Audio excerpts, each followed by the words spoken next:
Me see your smile, it make my heart feel light. Me love your girl every day and night. Your voice like music, me want hear it loud. Your love a blessing, me feel so proud. Your touch it gentle like the summer breeze. When you're near me, me feel at ease. My heart beats strong, it's full of joy. Me want to be your man, me there for your girl, no lie. Sweet love, Jah give, will you live it so true?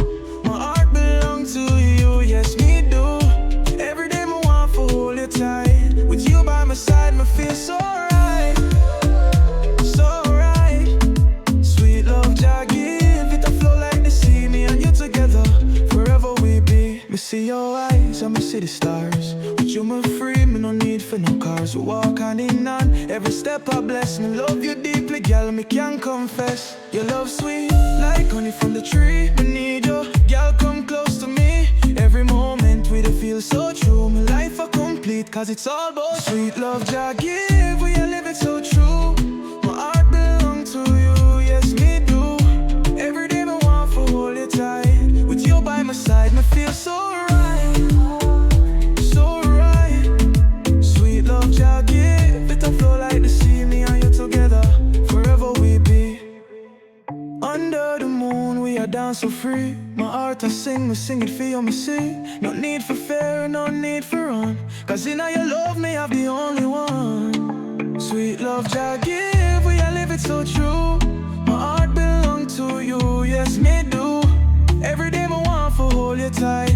With you by my side, me feel so right, so right.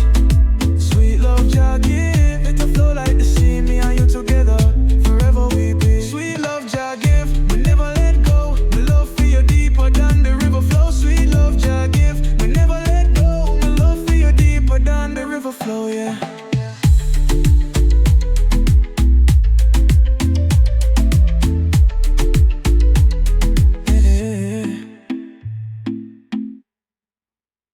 I didn't ask for it never after. I just asked for today. I know I'm running backwards, but I was still running away. I should have kissed you by the stairs, though. But the stairs, they never end. These stars that linger ever here, they remind me how I know when the skies are clear. I didn't ask for an ever after. I just asked for today.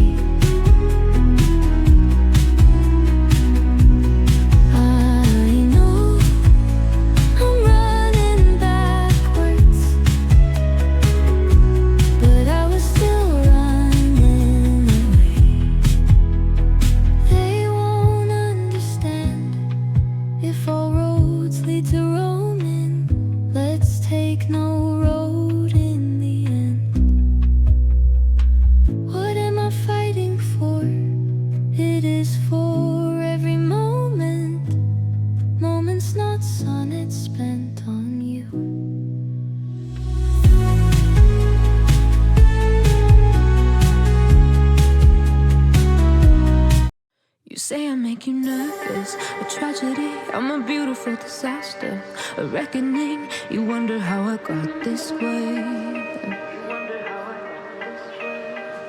You think I'm someone to be saved, someone to clean up and tame. Oh, some things never change, never change.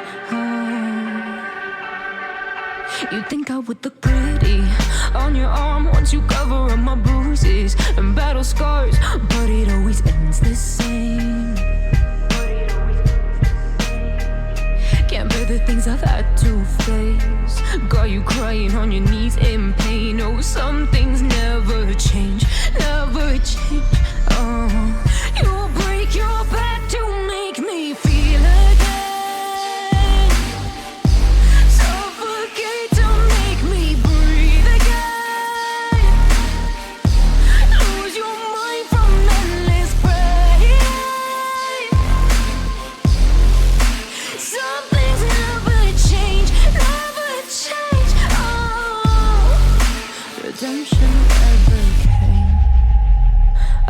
asking for forgiveness. Cause you should know only fools tread with the angels.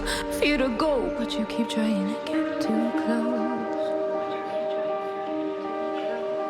Save myself by turning into stone. So save your judgment cause you just don't know. But some things never change, never change.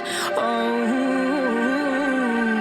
they say I should feel guilty and change my ways, leaving crumpled bodies in my wake. Swear I didn't mean to make them break. Swear I didn't mean to make them break. But they're so delicate and so mundane, and they keep coming like a moth to a flame. Oh, some things never change, never change. You'll break your back to make me feel again. Hello. Hello. How come you Hello? didn't say anything for so long? What the heck? I said so many things. What did you say?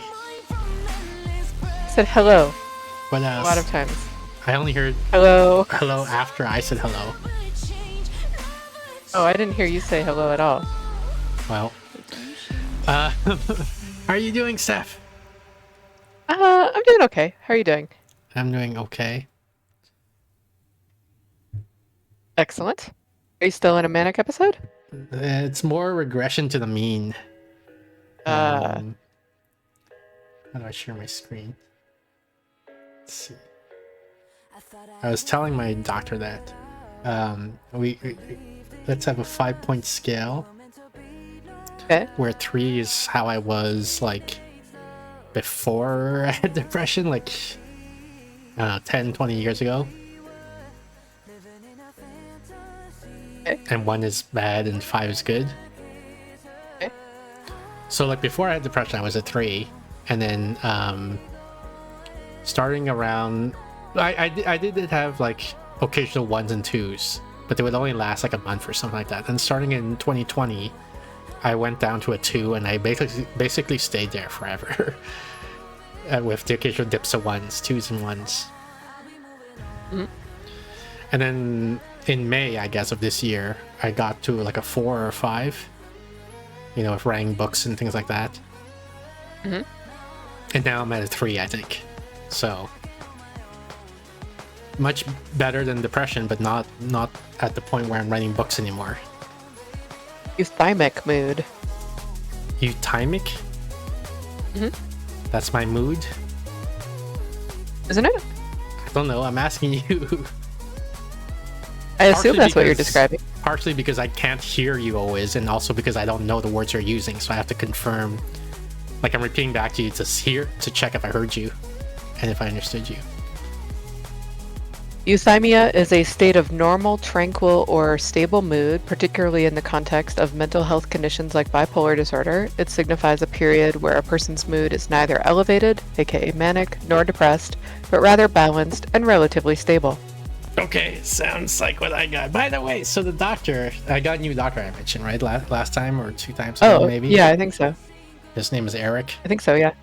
Previous doctor Okay. was Lisa, who retired or is retiring or something like that. Yeah. So I'm seeing this Right, new there was doctor. a warm hand up. Yeah. Yeah, Eric. And so I did the intake of him, and he's like, so, you know, you and I had the discussion, and then I see Eric, and then Eric's like, Yeah. you know, I don't think you have depression. And Oh, man. I'm like, where were you this whole freaking time? Like, for the last 5 years, I've been seeing doctors, and you're the first one to realize I don't have depression. He says, I think you have bipolar, maybe. Interesting. Wait, why is that interesting? I don't know that you have high or low moods. It's weird. Yeah, don't know. so, I mean, I definitely have low moods, and I definitely had a high mood recently. Right. And yeah, so the thing is, he said, I think you have bipolar, because there's like, you need at least three criterias, and I have 3 criterias. The only thing is that it's weird that I'm at this age, and this is the first time I had a high. Right. This is usually when men or males, I guess, get high. They're when they have bipolar, they get highs in their like 20s, their first high. Right. And so Right. it's weird for me that it's this Bipolar late. runs through my family, and it's what my biological mother had, although hers came with psychotic features and was possibly schizoaffective or schizophrenia with periods of manic mood, and your elevated mood didn't seem anything like any type of mania that I'm familiar with. But um, you know, Yeah. different people have different definitions. Which isn't good, right? Like, okay. Right? No, it's not good. But okay. I got a million just chatting topics. So, Okay. why isn't that your favorite? You love just chatting. I mean, I don't mind some parts of chatting. what, like, you I like like it some better parts than of playing the chatting. games? It depends on the game. Yeah. The doctor asked me what inspired me to keep track of my symptoms in the spreadsheet. Because I have that spreadsheet, right, where I log Yeah. like every medication I take, what time I go to sleep, how I'm feeling every day. I do Right. PHQ every day, basically. Yeah. And I told them, Do you find that helpful? no. Okay. I don't. So he said, "Why do you do?" And like, or what inspired me, right? Like, and it's like, because I Yeah. have a problem and I want to solve the problem. Yeah. Yeah, I mean, this is again, this whole thing where it's like, it's astonishing to me that people, like the thing we talked about last time, where I said like, it surprised my other therapist when I said, her remark, what she found remarkable about me is that I think about my problem and then I try to solve it. Yeah. And I'm like, that's Don't not do normal. that. People don't do that. Usually. No. Yeah, that's so weird to me. That's like such alien. I've been so typical mind fallacying so hard on that, I guess. I think that that's not correct that people don't do it. It is uncommon for individuals who go to a healthcare professional to do it. Yeah, I mean, there is a selection, like the healthcare professional will primarily be exposed to people who go to healthcare professionals. Exactly. But, Exactly. like, how I do think- we don't know, I guess, then what the people who don't go do, right? It's harder for people who work in the healthcare professions to know what people who don't go do. Yes. It's the dark matter. Yeah.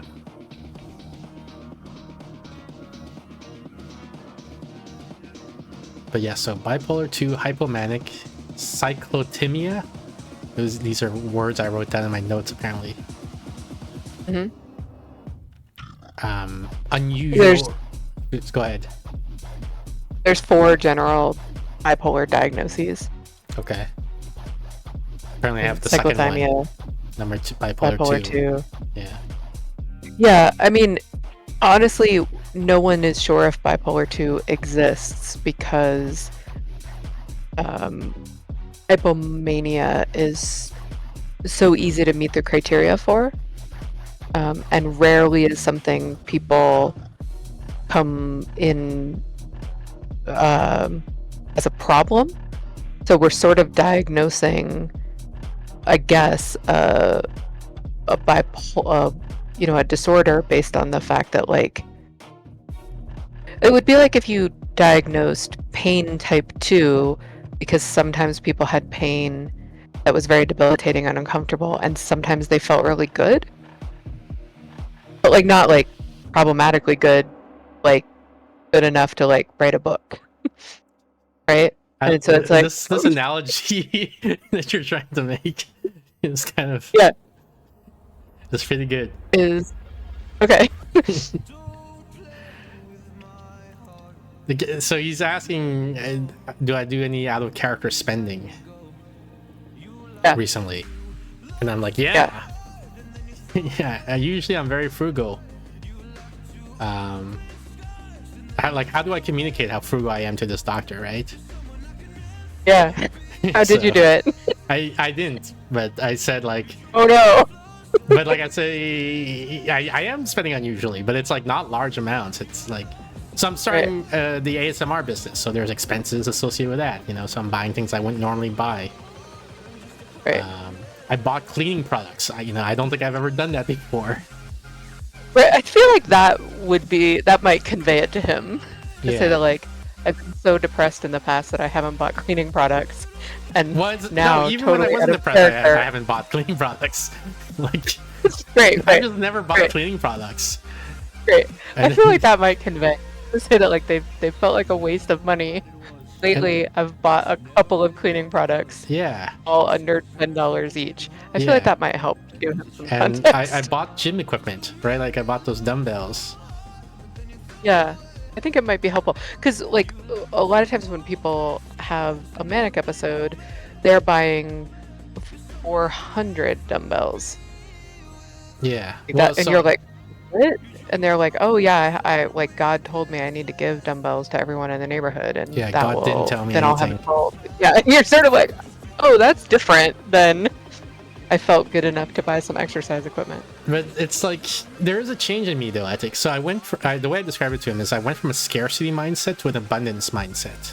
I think so. Like, and the concrete example I gave to him, and which I'll give to you now, is I have like 3 bed sheets more or less. So I have 2 normal bed sheets, and then I had one that's like torn, it's ripped, but I hung on to it, and I just cycle between the 2 good ones, right? But like they're via an idiosyncratic laundry scheduling issue. Now I need to use my 3rd one, right? Right. So I took it out, and then I said, "Oh, it's ripped." Like I forgot because I hadn't used it in years. There's a big tear in it. And like, what would have been typical for me, like over the last 5 years, right? Because my depression started in 2020, my long depressive episode, and it's 2025 now. Over the last 5 years, my is like, well, I'll sleep in with a torn bedsheet for a day, whatever. It's not a big deal, right? And then like tomorrow, like the laundry will be done by tomorrow, and then I can use my good bedsheet after that. That's my old scarcity mindset. Now my mindset is like, I can afford a bedsheet. I'm just gonna throw this out and buy a new bedsheet. And that's unusual. Right. That's I a think that would change. I think that would help him have context. I think that's normal mood. I agree that it's a change, but I think that that's like you've gone to normal. You're not like, Yeah. I believe that I have enough money to buy bed sheets made out of the finest baby Right. alpaca gold. Yeah, but I mean, like, Right. so the whole thing is, I have alexithymia, right? So everything is going to be like Right. a reduced version of what normal people would have, I guess. Right, but this is the problem with relying on self-report is that it doesn't come with context, and Yeah. people can interpret clinicians can interpret it in a lot of different ways, and they're going to interpret it in a very specific way. That, Yeah. So that's why, I mean, I gave this example, and I said, like, it's not like I'm buying a yacht, right? Like, I'm Right. just buying. Well, here's the other, like, so again, I tell, like, he asked, like, is your spending habits changed or is it unusual? I'm like, yeah, it has, but it's not worrisome. Like, it's right. because I was always previously very frugal, and now I'm like slightly less frugal. Right. And technically what we're supposed to do is make sure the symptom is present, although we assume often that the symptom is present, and then make sure that it is qualitatively and quantitatively different than typical, and that Which it's it causing is. impairment, Which it isn't. and that it is best explained by the disorder in question and not something else. And that's often where clinicians get stuck. They spend a lot of time chasing the symptom, and instead it's sort of be like, oh, okay, he says his spending has changed. Cool, I'll believe him. Is it qualitatively and quantitatively different than an average person? Is it impairing, and is it best explained by bipolarity as opposed to something else? Would be the important questions to ask. I feel like it is best explained. It's not worse. You said it's different from an average person. I'm not sure about that. It's different from, Yeah, I'm not sure from about past me, but maybe Right, not from that's average. right. That's less helpful because none of us are very, like relative stuff is tricky. And so I think the way I also, what I said to him is I'm hypothesizing that there's like a patience parameter in my mind or something like that, and that's what changed. Like so like I no longer tolerate this torn bed sheet, right? Like, why should I have to put up with this? I can buy a new bed sheet. Whereas before I was like, who knows what the future might hold? I better hang on to this bed sheet just in case, right? That's the price scarcity. And it also manifests in, like, when I say patience, the reason I phrase it that way is because I think I also interrupt people more and talk over them, and then that's also like I don't have the patience to deal with the conversation not going how I want it to go.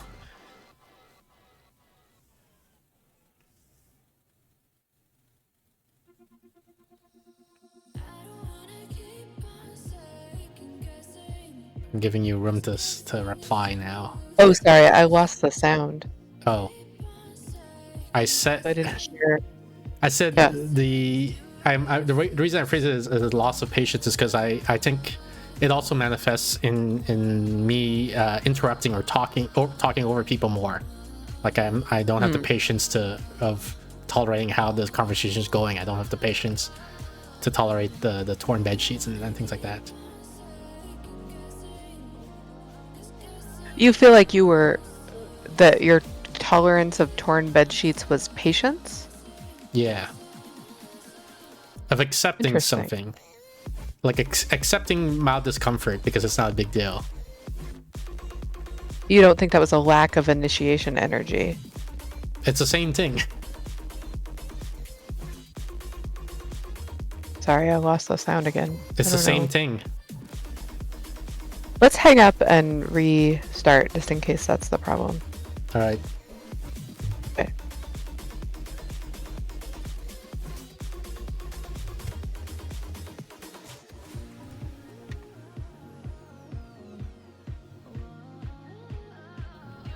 Did you hang up? Hello? Oh, I don't know.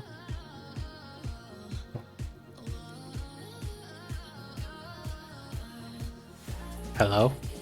Hello. So here we are again. Right. You think it's the same thing? Yeah. Or it's not distinguishable, maybe, is another way to phrase it, which it means slightly different. But maybe it has the same observable effects. Interesting. Okay. I started decorating my place more. Nice. Here, this is all free posters. Why would I buy a poster? This is a poster that I had at my old place, and I hung it up again. Took it out of storage, like the Comixology poster from Amazon. Oh wait, I'm not showing my screen with you. See your You gotta remind me that. I don't know when you can see and you can't see. Here, see? Great. Excellent.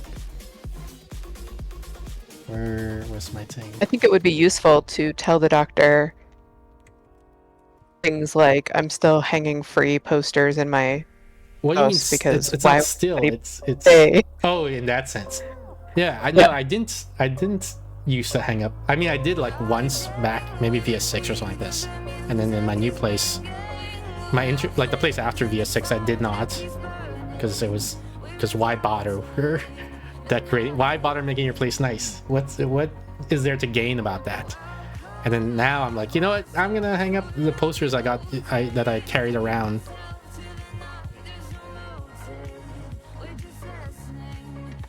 Here's another one. This is a poster I also got for free from Amazon because they were gonna throw it away, and I'm like, I think it looks cool.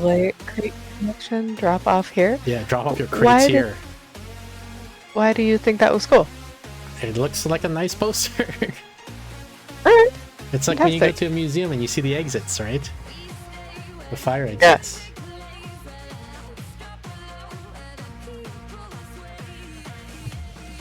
Oh. Look at the high quality image of the crate. And I got this one. Wait, no, that's this wrong one. What? Hidden copy? Copy and link. Paste. This is from a show they did a while ago. Transparent.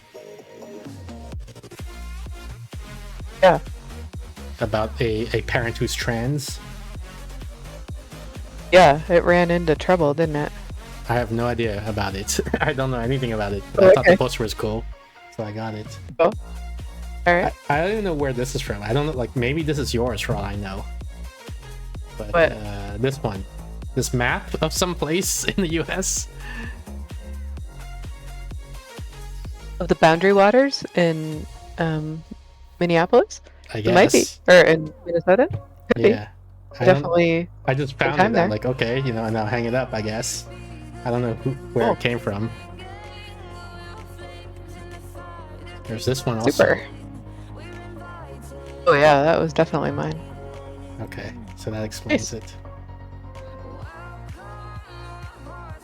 All right, so that's one thing. The second thing is so you know how I would never spend money on posters, right? Yes. I spent some money on posters. Oh my god. So I was like, I you know how I'm starting to exercise. I said, you know, I have an idea for a funny poster. So I ordered the poster online. And then they were like, minimum order is, I think it was $20 the poster I ordered. And then it was like, minimum order is $30. So I said, okay, so let me throw in this other poster as well. So I get 2 posters so that becomes $30. Yeah. I think you would be the first manic person in history who had needed to be prompted to make more than the minimum to make enough for the minimum order. Here, this is the $10. This is the secondary poster, like a $10 one that I just threw in because I needed to make the minimum Nice. order. See, this is me. Fantastic. I hung it over my desk so that whenever I'm about to post on Reddit or Substack or whatever, I can look at this. Yeah. Yeah. I haven't read your most recent Substack article yet. Okay. And then here's the main one, the one I bought for $20. This was to inspire me to exercise more. See, look at that. Wow. That's me, and I'm like, I'm gonna get into this shape. Her body. That's what I want to look like. It seems hard. Yeah, And I mean, not- I'll have to grow out my hair and dye it blue. It's not gonna be easy, but No, like I'm not convinced all those muscles exist in the leg or arm. yeah, breast. that's also, it'll be a challenge, but You're up for it? Okay. Fantastic.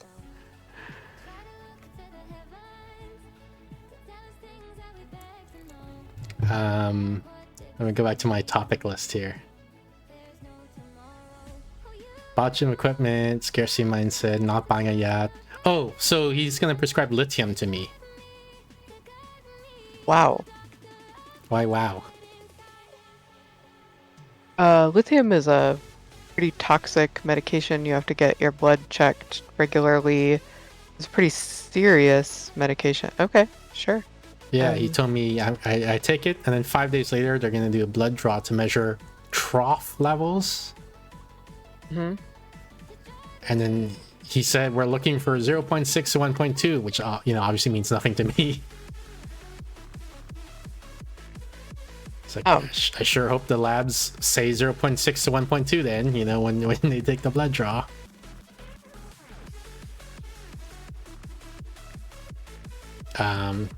The way he described, so he said like I take it for 5 days and then they do the blood draw, and then if it's not at the level, the therapeutic level, they're gonna increase the dosage, and then I have to take it again 5 days later, and we keep doing this until it's at the therapeutic level.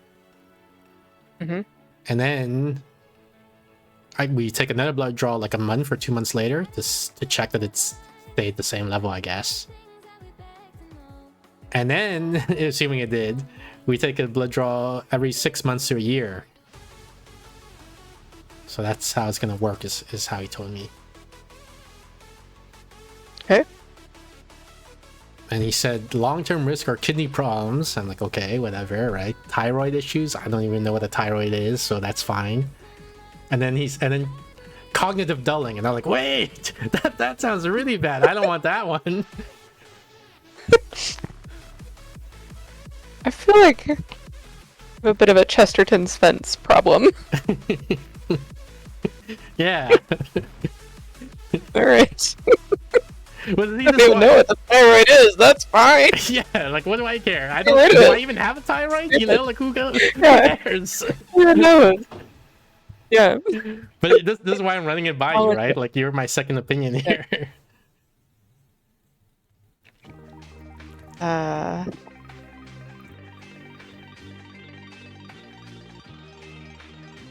yeah. Okay, so you know second opinion. You're like it's fine. Go ahead. But I again like I don't even know how to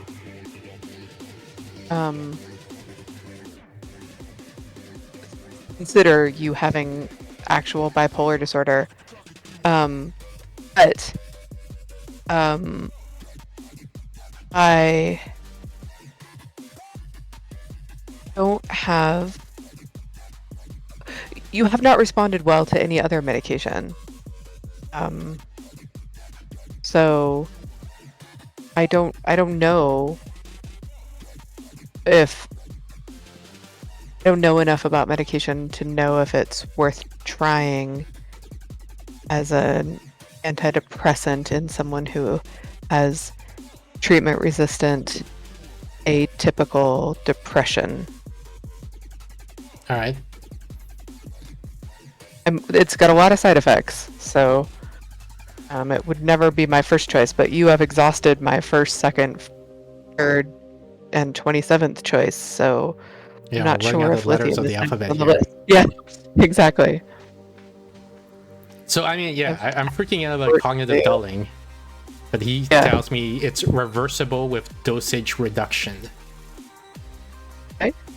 Which means I have to somehow notice that my cognition is dulling and suspect that it's due to the lithium, and then tell him, I guess, and then he'll be like, okay, so let's reduce the dosage.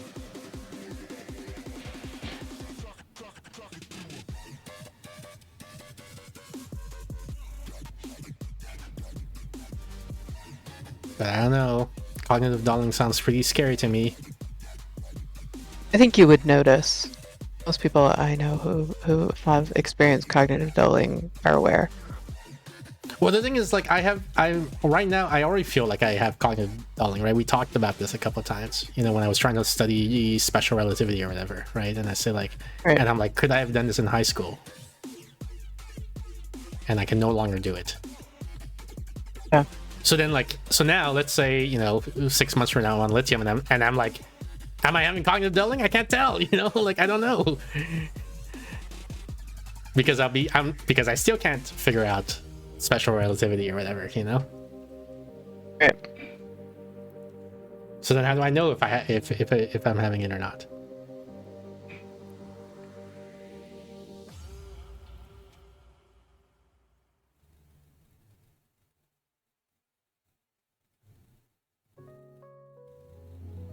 All right, next topic, I guess. If you have nothing more to say. Yeah, that's all I got. That's all I got. It is a mood stabilizer. I, it might be worth trying. For what you have, I'm not sure. I don't have enough information beyond that. I don't think bipolar makes any like. You Yeah. don't think I have bipolar? Anyway. I think that, like many people who mostly have low-ish mood, and I'm not saying you don't have low mood, it's just you have a complicated low mood. Periods of non-low mood can easily meet the criteria for hypomania because the criteria are basically like, you So know, you're not do you feel super sad? good? Yeah, yeah, exactly. So, whether or not I'm not convinced bipolar 2 is a really helpful way to think about people, but I don't know. Our field is ridiculous. So, All right. Speaking of knowing whether or not I have cognitive dulling, apparently in my notes here I said I want to challenge. I'm doing the Feynman technique. I'm challenging myself to check if I understand a topic by explaining it to you. okay. So, true or false, I guess. you can observe an object traveling faster than the speed of light. Like, let's say here's Earth, and then was it Saturn or Jupiter? Let me see, I have my notes here. Okay, then Jupiter is over here, and Saturn is over here, and this distance is about 30 light minutes.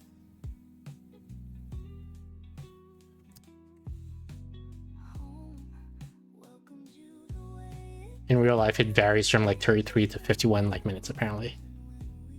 Right. And then this distance is about 60 light minutes. I'm using round numbers to make it convenient. But in real life, it's actually 66 and 92, the distance between Earth and Saturn. So meaning it takes 60 minutes for light to travel from Saturn to Earth. So true or false, it's possible to observe an object, like let's say a UFO or something. It's here, and it travels this distance in like 10 minutes, and then maybe this distance and also in 10 minutes. Faster than light travel. Possible or not possible? You're asking if faster than light travel is possible or not possible. Based on this explanation? Yeah. I should know the answer? No. It's a trick question. Okay. You're supposed to say it's not possible, right? Because nothing can travel faster than the speed of light. Is that true though? Yeah. Can you start this by saying? Yeah. So what? This is a concept I'm doing on the side now that I introduced to you a while ago, but so I'm bringing it up, making it salient so that we can cement the concept, which is adverse selection, right? The fact that I'm asking you this implies that it is possible, right? Because why, or else why the hell am I asking you about this? Didn't you start by saying you can observe faster than light travel? I'm saying can you? I was asking true or false. Like I was saying true or false. Okay. You can observe this, and then Oh, gotcha. I might have missed. I might have not heard true or false. All right. Okay, yeah. So the answer is it's actually true. You can observe this happening.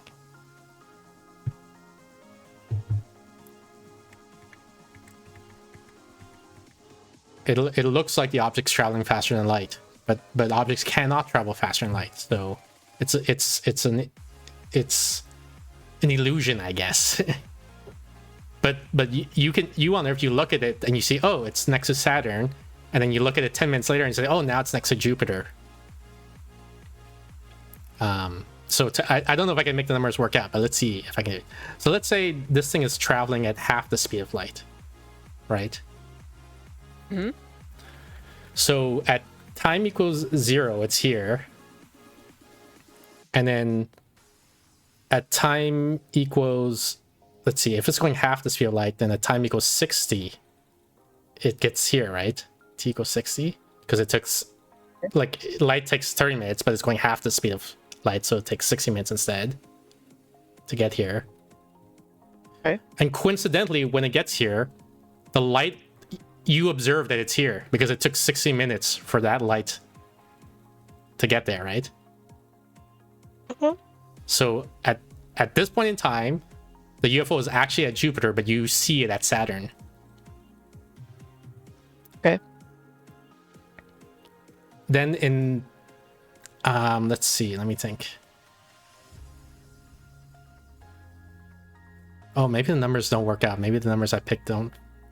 Because I'm trying to think what happens at 15 minutes after that, right? At t equals 75, it should be halfway, right? But then the light for Jupiter won't reach it. Will only reach it 30 minutes later. Oh, but okay, but what happens then? Okay, yeah, I picked up bad numbers for examples. But what would happen is that from here, it takes 30 minutes for light to travel from the Jupiter to Earth, right? So you will see it at Jupiter at t equals 90, right? If I...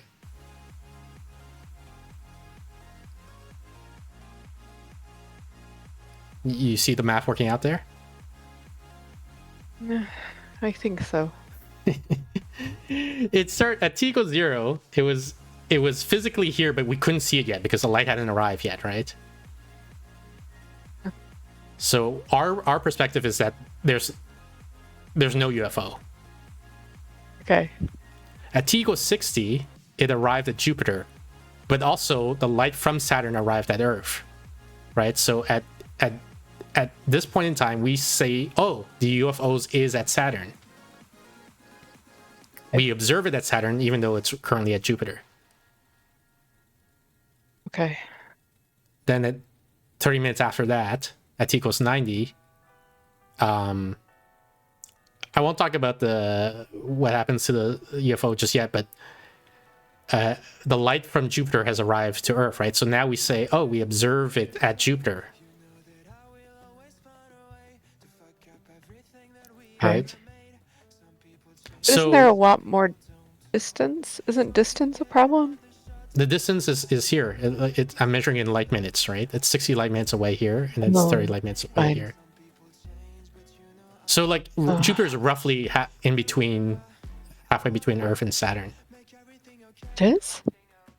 Yeah, so the real life figures I gave, or the real life figures is Jupiter varies from 33 to 51. Okay.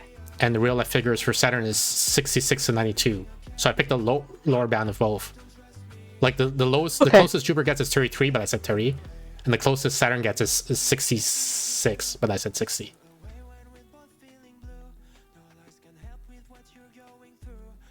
Okay.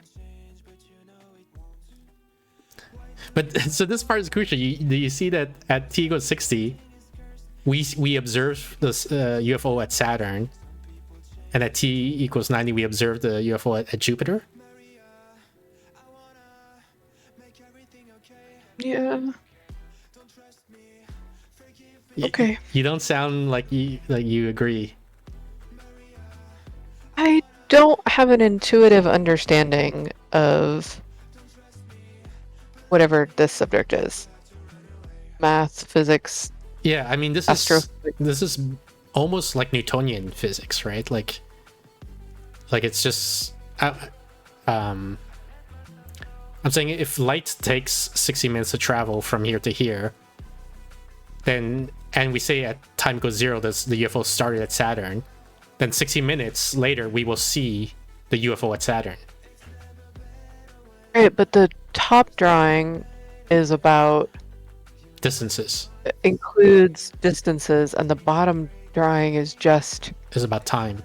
Is not, yeah, it's just about time, and like, oh, they don't match, and I can't. Fine, we're at t equals 90. Okay. It's a. Let's say it's 60 meters then, right? Forget it's not minutes. It's 60 meters. Right, and the bottom one is linear, but has nothing to do with, like, it could be stacked up and down. Yes. As opposed to horizontal. Yeah. Okay. So if you want, I'll draw it that way. Why not? Yeah. Yeah.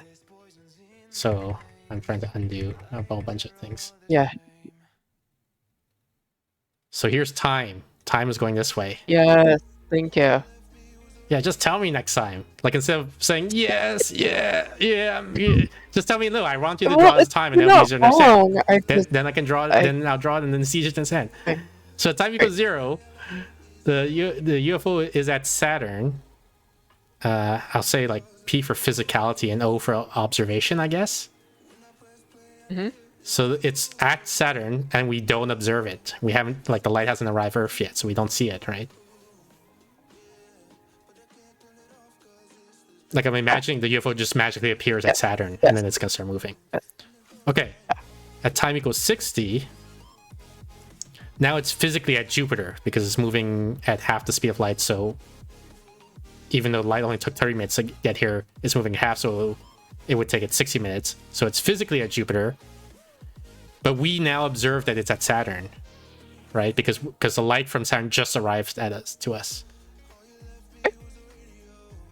Okay, and then 90 minutes later, I'll get into this in a moment. This part makes things tricky. But now we observe that it's at Jupiter, right? Because the light that it took to get from Jupiter just happened, right? Yeah. So what did we observe here? It was at Saturn at some point in time, and then 30 minutes later it's at Jupiter. That's the speed of light, right? 30 minutes later. Yeah. But actually it's moving half the speed of light. It looks like faster than light travel. Yeah, in this case, the numbers I picked, it just so happens that it looks like at speed of light travel. But if I had said, like, let's say it goes 2 times the speed of light, then yes, it would have looked like it goes faster. And in fact, this is where this comes in.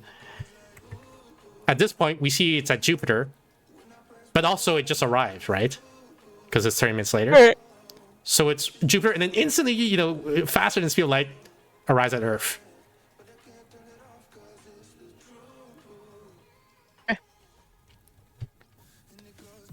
So I just found this out, and it blew my mind. It's so as an observer, we can look at the object and see them travel faster than the speed of light. They're not traveling faster than the speed of light, but because of the delay of light waves reaching us, it looks like they're traveling faster than the speed of light. Yeah. So that was, something that the implications are quote unquote obvious once you work out the math like this, but it wasn't, I hadn't realized it until someone worked out the example in front of me. Yeah. Okay, so I guess I understand it okay-ish because I was sort of able to explain it to you. This is the Feynman check to see if I really did understand the topic or not.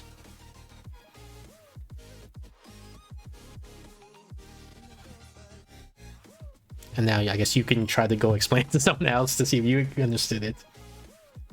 Perfect. Next topic here, I got a meme picture. Where is it? Oops.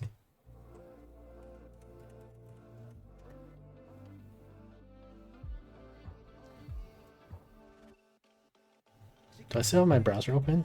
No, I closed it. Okay. Just paste this here. Saw this and it reminded me of discussions we often have here.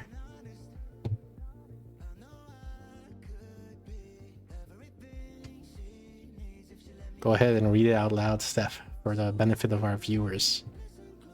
Welcome to epistemology. Oh, I was looking for How do you know? I just misread the sign on. How can you be sure? Yeah. See, this is me, right? That's epistemology. Yeah. Yeah. Every time someone asks or says something in chat, or anytime I need a topic for my Substack, right? All I say is, "How can you be sure of anything, really?" Yeah.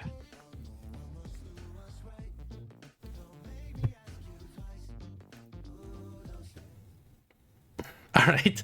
Next one is remember I talked about the condo I had in Montreal. There's like a water leak, and because they didn't build it right, apparently, the original architects, they didn't build it to code or something, and so now water's leaking everywhere, and they need to redo everything. And then we have to pay, we the condo owners. And you were like, why can't you just sue them, right? Like, because I said the analogy, like if your car breaks down, then you got to pay for the car. It's your car. Right. And then you're like, well, not if, no, you sue the manufacturer. Anyway, so I saw this TikTok and it was kind of relevant. Gotcha. Yeah.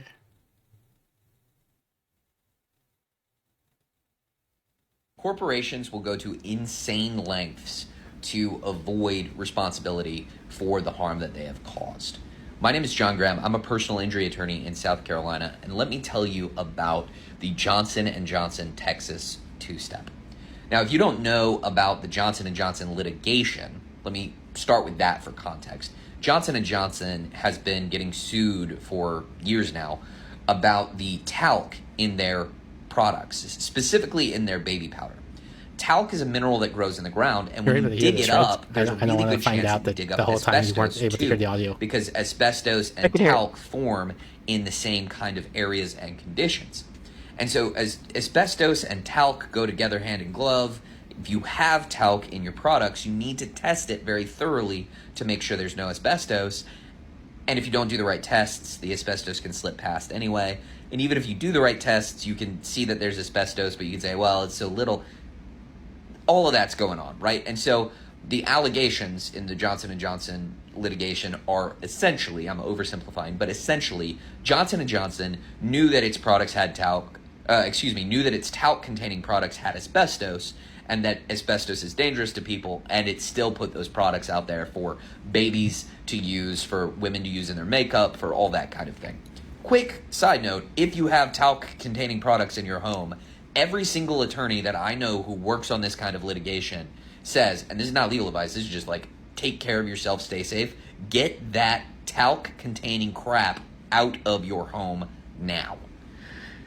All right, Johnson & Johnson is getting their pants absolutely sued off by people who are saying, I have ovarian cancer now because of the asbestos. I have asbestosis, in my lungs because of the asbestos. I've got mesothelioma. I've got this, that, the other. And Johnson & Johnson is losing again and again. Jury trial after jury trial. Juries of their peers are going, yeah, you knew about it. You ought to pay for these people's harms and their losses. You got to take care of these folks that you hurt. And so Johnson & Johnson is sick of it. To avoid this, they declare bankruptcy, but they do it in a really clever way. And I know I just said bankruptcy and your eyes glazed over. Don't scroll yet, please. Hold on. What Johnson & Johnson does is called the Texas two-step. It's called the Texas two-step because the Texas corporate code allows corporations to divide, not just merge. Usually corporate codes allow for mergers, but the Texas corporate code permits divisions as well. It's actually called a divisive merger. And so Johnson & Johnson takes Johnson & Johnson, I think the company's called Old Consumer, and they split it into two new companies. We'll call it the debt company and the asset company. And they do exactly that. They load all of the debts onto the debt company and all of the assets onto the asset company. Once these two companies exist, they sign the most boring sounding document ever, a mutual indemnification agreement. Don't scroll. What this document means is they promise each other, we'll pay your legal fees if you get sued. So the asset company promises the debt company, and the debt company promises the asset company, if you get sued, we'll pay your legal fees, we'll pay your judgments, we'll pay all of that. We'll cover your appeals, all of that. And so on paper, it looks like you can still sue the debt company, who is now the appropriate company to sue, and the asset company will pay for their lawsuits. And so they should, in theory, they should be good for these big lawsuits that are coming against Johnson & Johnson until they declare bankruptcy. When a corporation or a person declares bankruptcy, depending on the circumstances, one of the things that does is stops almost all litigation against that person or entity. And so in this case, when the debt-laden company declares bankruptcy, it stops all the litigation against the debt-laden company. And you might say, okay, I'll just go sue the asset-rich company. Not so fast. Because what happens there is now that mutual indemnification agreement, that obligation that the debt company has to pay for the asset company's, legal fees and all of that, that also stops lawsuits against the asset-rich company because it's an obligation of the debtor in the bankruptcy scheme.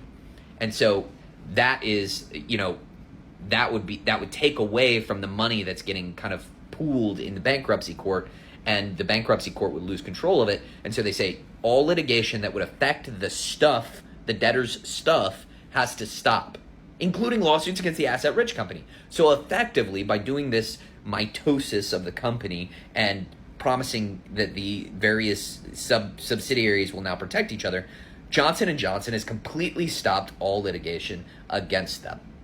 The good news is that this is largely getting kicked out of the bankruptcy court. The bankruptcy court in the initial bankruptcy... I'll pause it here because the rest isn't relevant. But I was saying about how there was something weird about how the Montreal Architect Company was, and it's like, so I think it's something like this. Yeah. The rest of the video is he's saying pretty smart. There's Congress people who are trying to say let's get rid of this, which won't fix it in Montreal, but right. But yeah.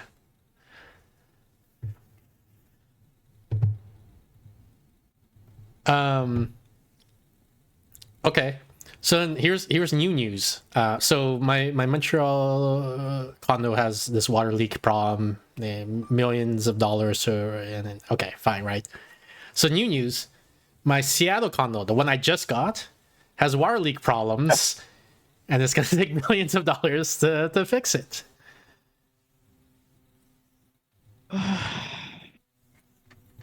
Yeah, isn't this fun? Isn't this No. the American dream of being a homeowner? Yes, but Americans have bad dreams. How much is it going to cost? I don't remember. I have it written down, sir. And in fact, I think they don't even know yet. They had an initial person. So the homeowners associate, right? They're working on behalf of the condo owners. Yeah. They had someone do an analysis, and then they said some figure, and it was like way too expensive. So they got a different engineer to get a second opinion. And I think they are coming up with a proposal now. The new engineers, the new architects. Okay.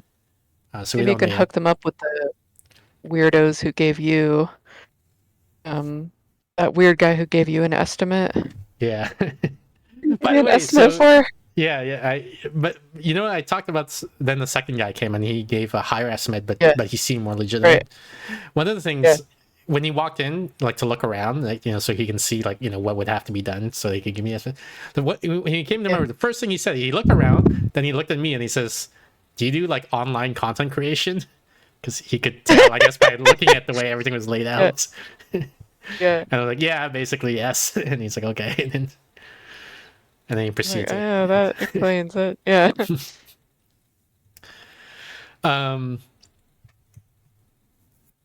So yeah, that's all I gotta say. There's gonna be. I also. In addition, so there's a water. They showed us photographs in this one. The Montreal one, I didn't see photographs, but I did go late to the Montreal meeting, so maybe I missed it. But the Seattle one, they showed like, here's what your pipes look like, and he says, you see all these leaks, pretty bad. It's not good. I think he said he gave some figures like we counted like 37 leaks that we spotted or something like that, and we usually. Like, to give you an idea, like he said, like, give you context of the scale, like, we recommend people redo the pipes once we spot 5 leaks, and you're at 37, so, yeah. Feels bad. Yeah. Is that, like, more than a standard deviation, or? Yeah. There's that, and then there's a second thing, which is apparently the windows on the balcony that I have are not up to code. Not just my balcony, like everybody's balcony, but, so also my balcony. In the sense that you can open up the windows and then you can fall out of the balcony and then die, right? Like, so he said there's 2 options to fix it, and in the case of the pipe thing, it's like basically they're gonna make a proposal and I guess we have to agree to it, right? Or else bad stuff is gonna happen. But for the balcony thing, we have a choice. Like, there's 2 possible solutions, and each tenant can choose which solution they want. See. One of them is they're going to erect like a barrier, like I guess a little railing or a fence or something like that. So that, that's supposed to prevent you from falling out your window, I guess. Right. And that's the expensive option. It's going to cost like tens of thousands of dollars or something like that to do that. He says, or we can install a little limiter thing, which prevents you from opening your window more than 4 inches, right? So then you can't like fit your body through the window. Right. And that's cheaper. That's like, a couple $1,000s or something like that. And so everybody can choose. I'm probably gonna take the limiter one because I don't even open my window that much.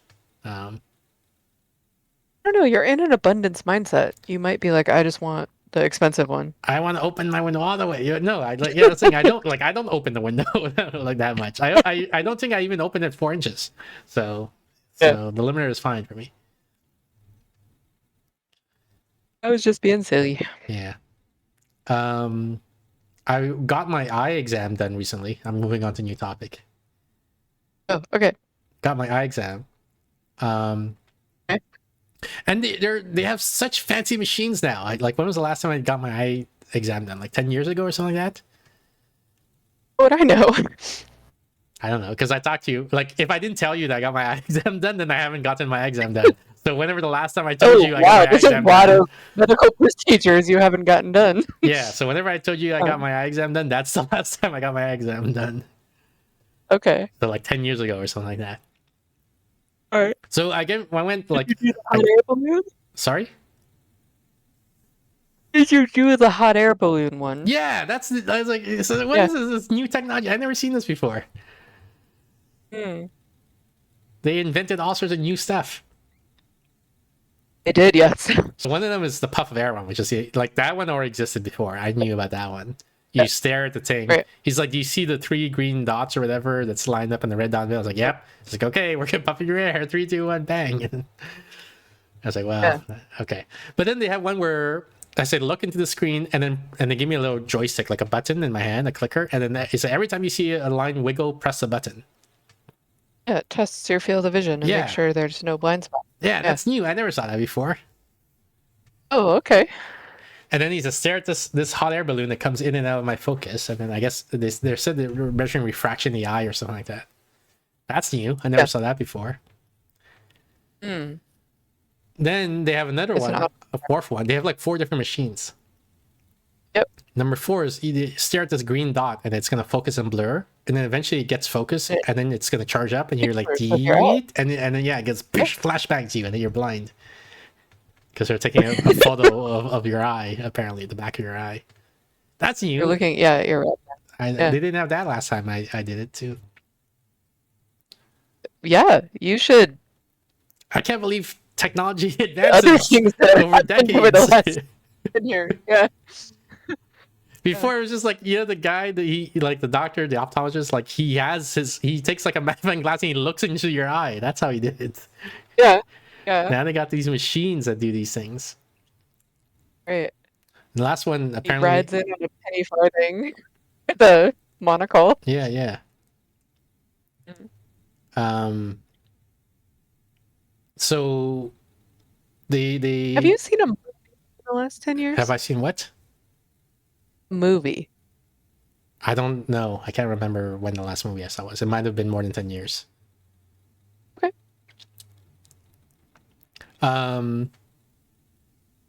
So yeah, we do the eye exam thing and they say my vision basically is 3.75 or whatever in both eyes. I can't remember if it's exactly the same number in both eyes or if not, they're pretty close. They're 3.75 is what they said. And Okay. then I said, "Well, what are my old glasses?" And then like they say, "Well, you're a first-time customer here, so we have records about your old glasses." I said, "Yeah, but isn't there a thing where you shine a laser through it or something like that and you can tell what it is?" And they seemed so annoyed that I knew that. So like, "Okay, we'll measure your old glasses." And then it was a 3.0. So I went from 3.0 to 3.75. I bet you can see a lot better now. Well, I don't have them yet. They have to make the I glasses. bet you will be able to see a lot better when Here's the you thing, have like, so Steph asked me, like, why did I come in, right? And I guess it's a standard question. And so the thing is, I don't notice that my eyesight is bad. Like, when I'm looking at my computer screen, like, even right now, I'm looking at Twitch chat, right? Like, I can read everything just fine. But what happened was, I had my annual checkup, and one of the things they did was the Snellen chart. And I did so bad on the Snellen chart. I was like, You're like it's not even like take off your glasses. Like keep your glasses on and tell us what you can read. And I was like, I can't read any of this shit. And I was like, what? So I was shocked. I was like, how? So I went in and said, I guess I need. amazing. So yeah, okay. So then so I got the prescription. So then the optometrist is like, okay, so go to this guy, and then you can pick your frame or whatever, right? So I go with him. I sit down. And he's like, "What are you looking? So what kind of style are you looking for?" And I said, and I told him, "I don't care about any of that. Just give me the cheapest one you got." This is information you should tell your doctor before he diagnoses you with bipolar. Yeah, I don't care. Like no, I don't care. Just give me the cheapest one. So we walk up to the racks and racks of frames, right? And he's like, look around. He picks up one. He says, "What do you think about this one?" And I said, well, I was like, yeah, fine. It's good. He's like, okay. What, like these ones are going to be like $30 or something like that. Like there's a copay. Like there's like insurance covers most of it, but you gotta do.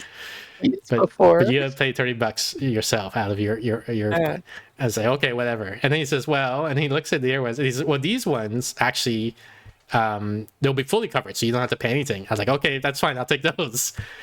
Literally, I don't care. He's like, yeah, it's like, but these are, the frame, it's a full whatever. It's not half like your current eyeglass. I was like, I don't care. That doesn't have to be like my current glasses. Wow. Wow. He's like, okay. All right. He's like, cool. He's like, okay, fine. Then we'll take these ones. And then he's just like, so we got the blue light elimination, we got whatever, scratch resistance. And no, the thing is, I'm like, okay, yeah, give me blue light reflection, elimination, whatever, and scratch resistance is fine.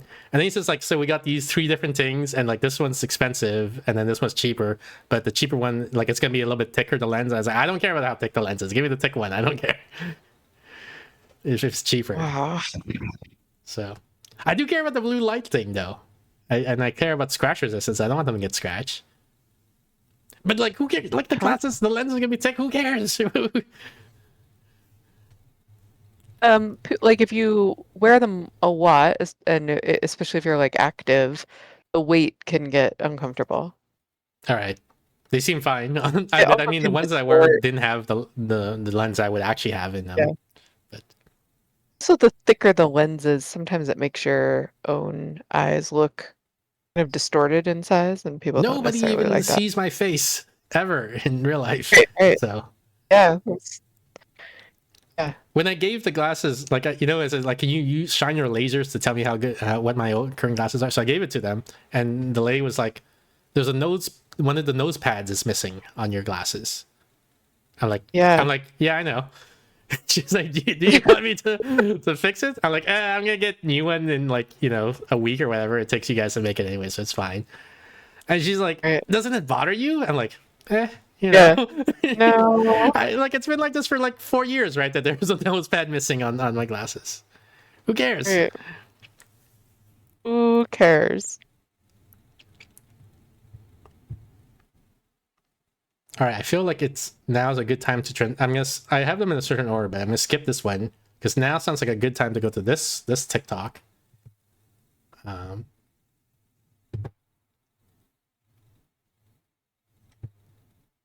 This is me, an Asian in the all-you-can-eat buffet, and I'm trying to make my money worth. Starting off by eating a huge chunk of meat in one go. Next, identify all the food selection in the buffet. Then continue in chunking a huge chunk of meat because that's where the money at. But now, I'm in an emergency. I'm having a hard time swallowing the meat. I need water. Or I can just chuck in another load of meat. Ain't no wasting stomach space for water. Actually, I think I have enough already. Time for dessert, which is another load of meat. I'm here to make profit, not enjoy life. I'm already full by now. I could have left already. But I'm gonna sit here until the end of my time. And just when the waiter asks me to leave, I eat my last chunk of meat. I'm not sure the maker of that video understands the phrase make profit. Yeah, see, I don't know, but that is Asian culture. That's where I'm not here to enjoy life. I'm here to make profits. Right. Okay, I'm not here to have a good time. You think I'm in the buffet to have a good time? No, fuck that. I'm here to maximize, pay as little as possible, get as much as possible. The napkins are free. Okay, give me 20 of them. Yeah. Put them in my purse. Take them home. Yeah. That's Asian.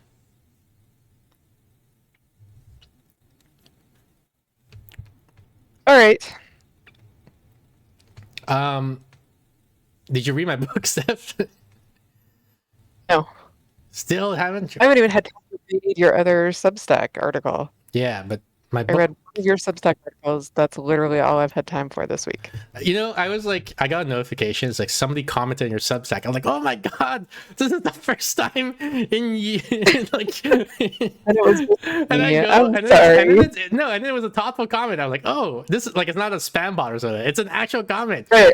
And I was like, and they recommended a book. I'm like, oh wow, I should check out the book. And then I realized later, it's like, oh, it's Steph. Oh yeah. It's me. I've got at least 3 people bought the book.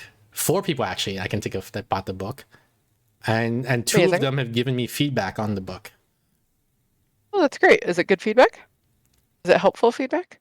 Well, Jubilee said it was. I think Jubilee liked it. She sort of she didn't give me helpful feedback. She just said that it was good, I guess. Okay. Which isn't like helpful, but it's good, I guess. Someone else said like another person said she found the first 30% like boring because she didn't know what was going to happen, but then or 40%, and then the last 60% was exciting because it suddenly made sense where I was going with this, Oh. which was a failure point that I was aware of as I was writing it. I'm like, yeah, I'm not sure if there's enough of a hook initially for people to know why, where is this going? Right. But now I sort of regret telling you that, because now I'm thinking, oh, maybe I should have let you like form your own opinion before I told you what the review was. I just got caught up in the moment, I guess. Sure. You know what they say? You want to hook them on the back end. I don't know anyone who says that.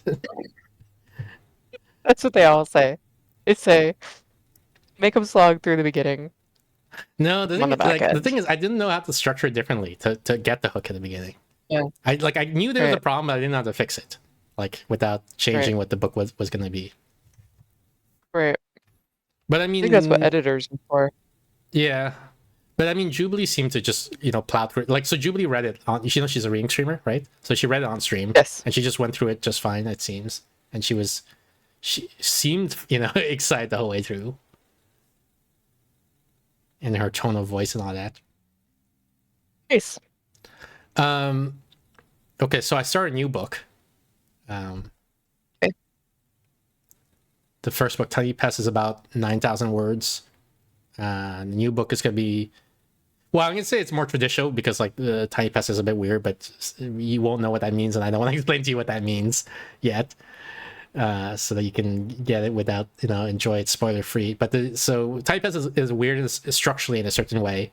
The next one I'm planning on is going to be more normal, more traditionally structured, and it's going to probably be novel length, like 100K words.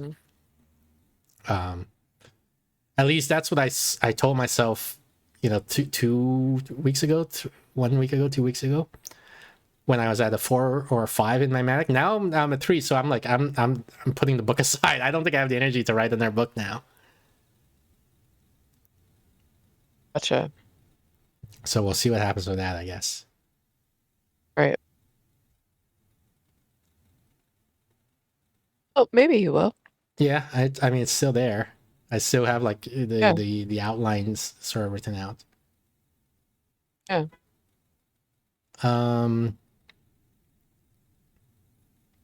I want to get to the game soon, so let me play maybe this one TikTok, and then we'll switch to the game. Maybe 1 or 2 more TikToks. Here. Okay. Look at this. This is a reference that you'll know, Steph. Got this.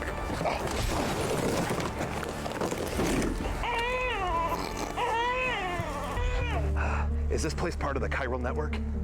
No. You haven't seen my Cupid around here, have you? Cupid? Yeah. I'm gonna connect this place to the chiral network. I'm not sure what you're talking about, but are you okay? I'm fine. Thank you. Your journey will be hard. You will be challenged, but you have to press on. There are some that will doubt your vision. What are you doing here? I'm just transporting some rare resins. Oh, that sounds kind of sketchy. So you know what that is, right, Steph? Death Stranding. Yeah. See, you know the Real reference life now. Death Stranding. Yeah, but I do. But it's a little bit obscure, right? Most people don't know the game, I think. Yeah. So like all these randos are seeing this guy, and Nobody- he's like, "What the fuck is Like- this?" Oh, that seems sketchy. I love that.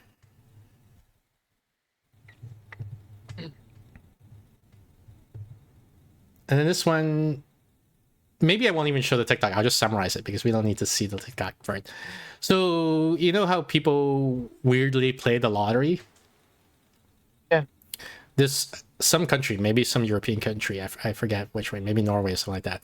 They're experimenting with something. So you know how when you recycle, you get like 5 cents for bringing the cans back or whatever. Yeah. What they're doing is they're saying instead you recycle your stuff and then you're present like in the machine, and the machine gives you an option, a menu. So you can get 5 cents per can, or you can get like a 1 out of whatever 1,000 divided by 5 cents is chance of getting $1,000. Right. Wow. So it costs the same to the government either way, right? Because it's like, Right. and the idea is like, Interesting. does this get people to recycle more? Because irrationally they value, the 1,000 the chance at $1,000 more than the 5 cents. Yeah. And so far it's promising. Is it interesting? But yeah, and then so to me, it's a novel idea. It's like, oh yeah, I didn't think of that, but it makes sense based on our research in psychology and all that this might work. And so now I'm thinking, like, where else can we take advantage of this to get pro-social behavior? Yeah, it's an interesting idea. Okay, let's move on to the game then. Okay. So the game we're playing today is called, what is it called? 100 Hidden Pandas? Something like that? Are there going to be some hidden pandas? Well, there may be. Remember when we played There's No Dragons?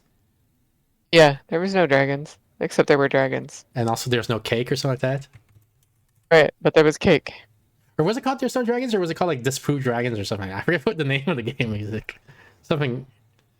Anyway, there may or may not be pandas. Who knows? Like, you can never tell. Right. You can't trust the titles of these games. Oops, I set the wrong Can't category. trust I did them. 100 Hidden Cats. It's not 100 Hidden Cats. It's 100 Hidden Pandas. There we go.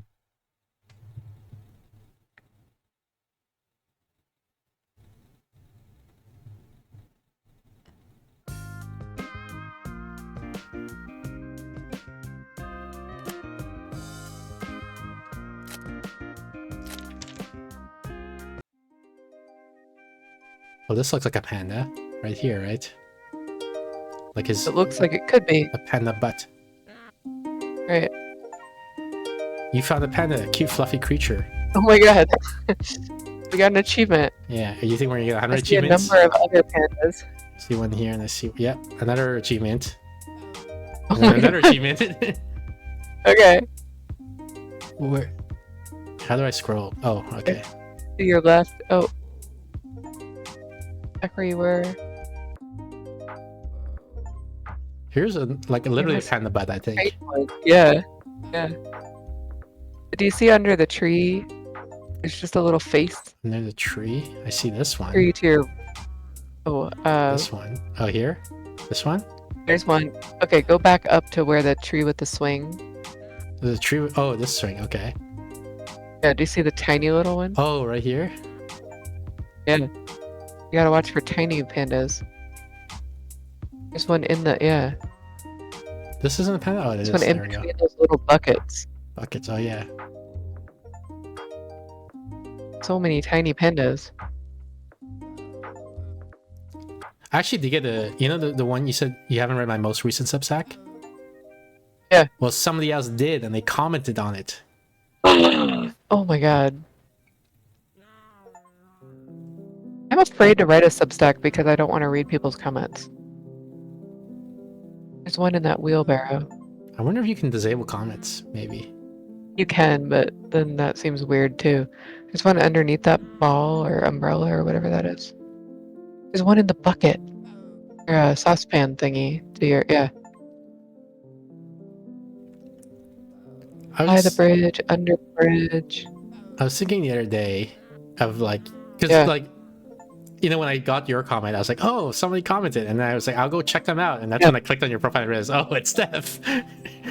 Yeah. And then the next realization is, wait, Steph hasn't she has a Substack, but she's never posted anything in her Substack. Yeah. And then the next thing I thought about that is like, wait, didn't Steph say she wanted to have a lasting impact on the world? So why doesn't she just write some Substack posts? Because she's afraid. She's a baby. Yeah.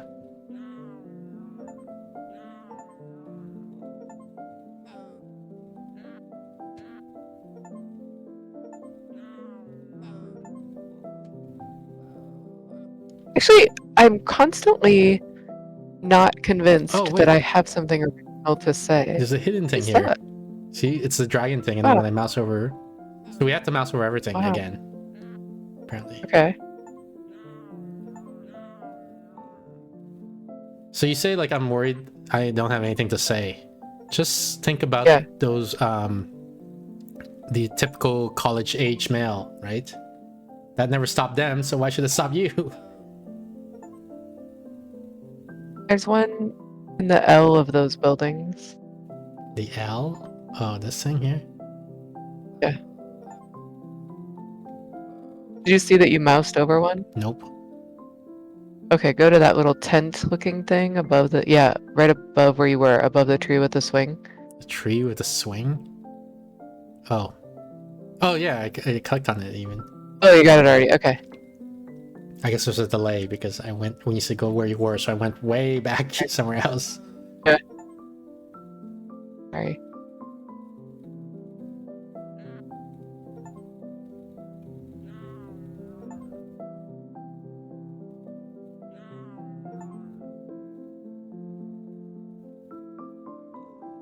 This might be a Metal Gear reference. I don't know.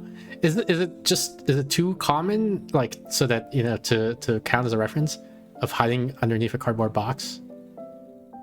Yeah, I think so. That long hedge thing, is there something to the left of it? Down at the bottom. Down at the bottom. Oh, I see now. It's tough, right? Because he's a guy carrying suitcases falling over. You know, is that too vague to be a Death Stranding reference? Right. Because something it depends, right? You sometimes you look at it and, you can be Yeah, like, no, and then that I was definitely like, is oh. Death Stranding. Definitely, like, you know. Trying to connect to the Chiron network. Yeah. Well, when he says that completely confirms it, right? But if he hadn't said it, you might still say like, yeah, but that's still definitely a Death Stranding. Yeah. It's hard. It was good cosplay, but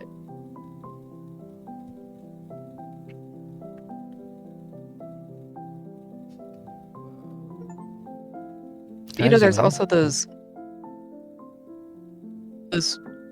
things you see in like Southeast Asia where somebody's balancing kind of extreme. Oh, go to the left of the stairs behind those little rocks. They're balancing like truly extreme levels. Oh yeah, did you get the one like a chair or something like that and a rock? Yeah, and then... yeah, exactly. And like two goats on the side somehow, and yeah, like maybe he was. Oh, there's one in the railing of the bridge. Oh yeah.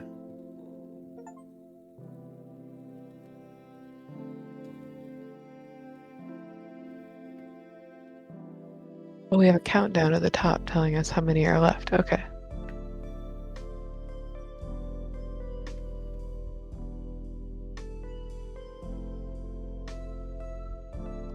Also, by the way, I think like maybe a couple months ago. Oh, there's a giant panda face here, I guess, like this. Yeah.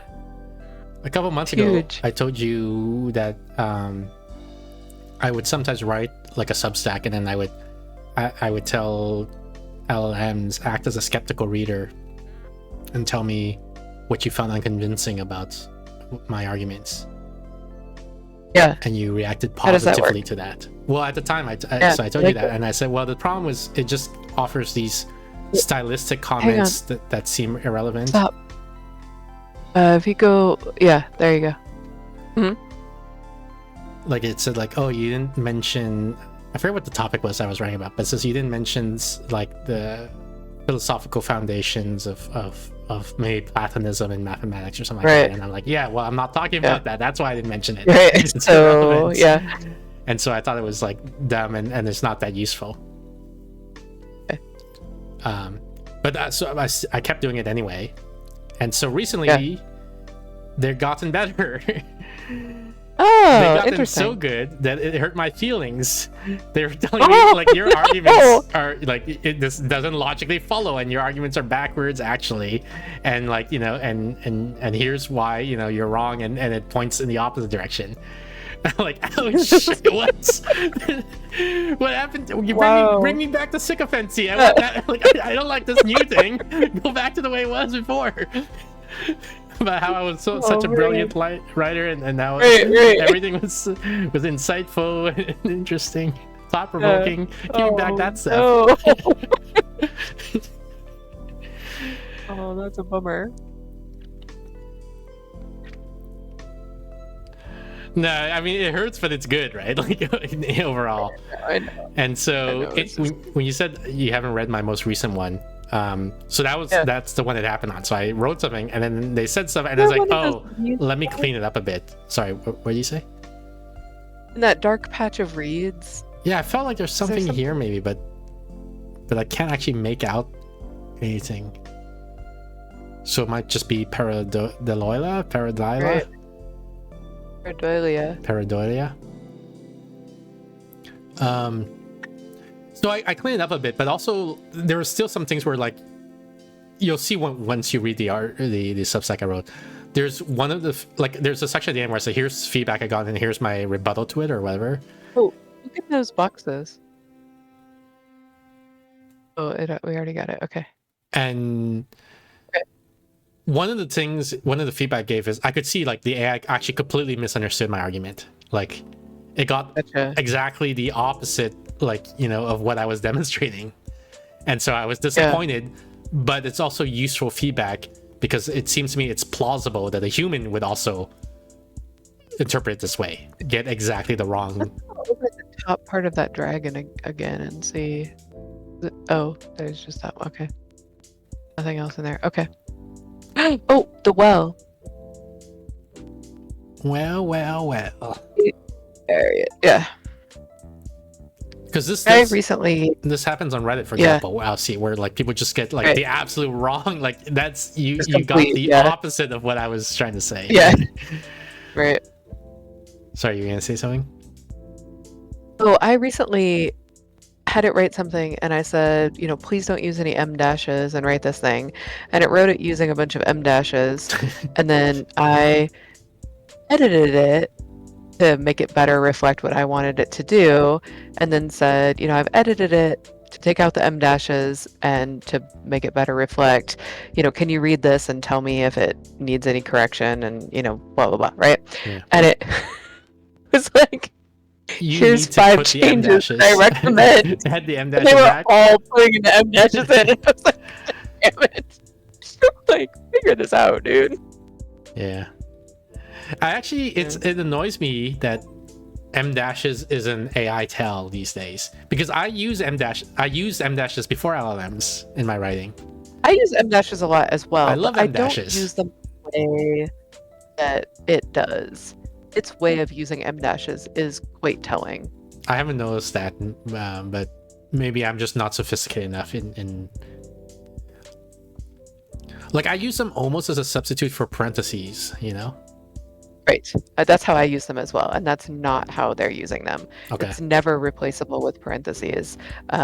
It's sometimes replaceable with a comma and an and, or just by starting a new sentence. It's something about putting a contrast at the end of the sentence. Okay. That it specifically does. That's quite a tell. How about that bush? The top of it? It looks kind of odd. Yeah, that. No. Okay. What are we looking for? 2 pandas? Yeah. Okay. Yeah, I have. Oh, is there one in that? In the what? No. I called it a toy box, but it's a fish box, isn't it? Yeah. I haven't noticed the usage you're talking about, like replacing a start of a new sentence or something like that. Yeah. But I don't think I'm very perceptive in this topic, so it's possible that what you're describing is real and I'm just completely missing it. But the thing is, what I do know is I had it write an email today, and it wrote, I just wanted to say thank you for today's conversation and for holding space for strong views, dash, M dash. It's one of the things I really value about working with this committee. And that's just another sentence. You know what I mean? Yeah. That's very ChatGPT. I might do that sometimes. I'm not sure. Like, it's hard for me to predict would I have written that. Because the thing is, a lot of my heuristic for using punctuation is how I would say it out loud. And an M dash is basically like a pause, right? Which is like a sentence, a period also has that purpose. Yeah. And so maybe I would have written that. I don't know. Yeah. But it's funny because I wrote that today because I was at a committee meeting that drove me insane, and so I lost my temper. And so I wrote out like an apology email, and I didn't want to spend a long time on it. So I just told ChatGPT what to write, and it wrote it, and I didn't even edit it. I just put it back. And the 2 people who've responded already, I can tell that ChatGPT wrote their responses in the way, right? And so like we're literally all just going through these weird neurotypical, I guess, social hoops. Yeah, which is and just fine. Having AI do it, it's hilarious. It's funny, but it's also fine. Like, it's not. I don't think of it as bad. Some people think it is bad, but I don't think it is. I don't necessarily think of it as bad, but I do think it's kind of a waste of everyone's time and energy. It is, but like so much of life is like that anyway, right? Like, so that this is nothing special. Yeah. What about in these plates of flowers? Is there anything in these? They are grains of. Oh, maybe they are flowers. I thought they were grains of rice, but there might be like petals or something. There. Right. Well, because of this section here, this really makes it look like they're actually the petals of a flower. Maybe it's both. Maybe there's lotus flowers and grains of rice. Where's the last panda? I don't know. But that's the thing. Like, as I'm great children. I'm a high functioning autist, right? So I am aware of and sometimes participate in these games of like, it's bullshit, but we do it because it's easier than the alternative. Of like, so I write an email using ChatGPT, I get an answer from ChatGPT, an email written by ChatGPT, and it's fine. That's just life. Oh, I see it. Top left corner. Oh, right in here. the little arch. Is that it? Is that the whole game? We might have beaten the whole game. Yeah, 100% achievements. Good job, us. Let me show you something else. All those amazing achievements. Each one of them is amazing.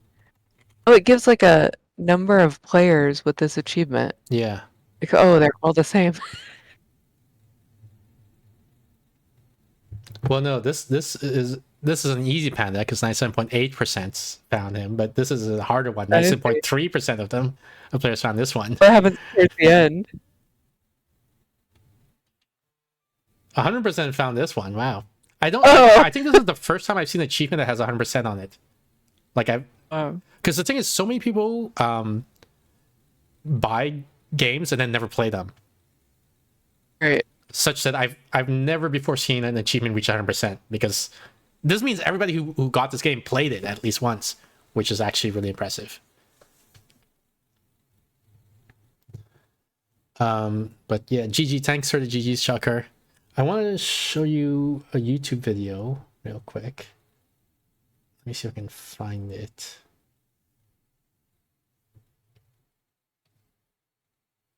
It's a video that I recorded of a program. So I told you about I wrote like as part of my mag phase, and I still continuing it now as a project, software to help manage collaborations for Twitch streams.